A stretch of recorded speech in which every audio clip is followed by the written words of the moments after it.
നമസ്കാരം. തീർത്ഥാടകരുടെ ഏറെ നാളത്തെ കാത്തിരിപ്പിന് വിരാമമിട്ട് ബദ്രിനാഥ് ധാം തുറന്നു.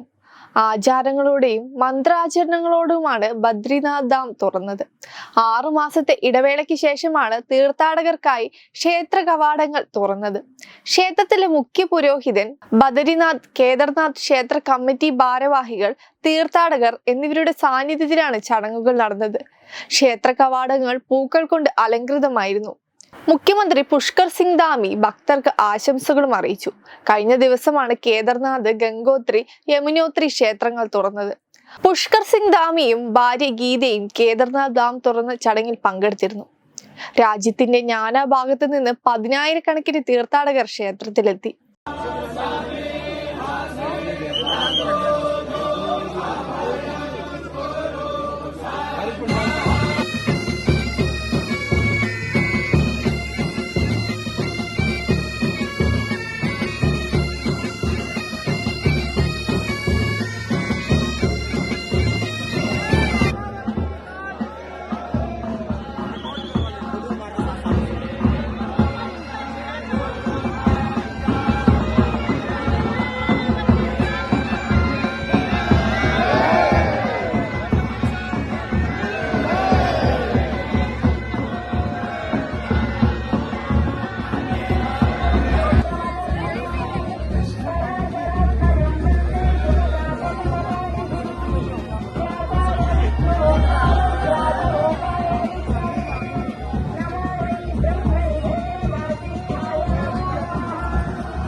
ഉത്തരാഖണ്ഡ് ചമോലി ജില്ലയിലെ മഞ്ഞുമൂടിയ മലനിരകൾക്കിടയിലാണ് ശ്രീ ബദ്രിനാഥ് ക്ഷേത്രം സ്ഥിതി ചെയ്യുന്നത്.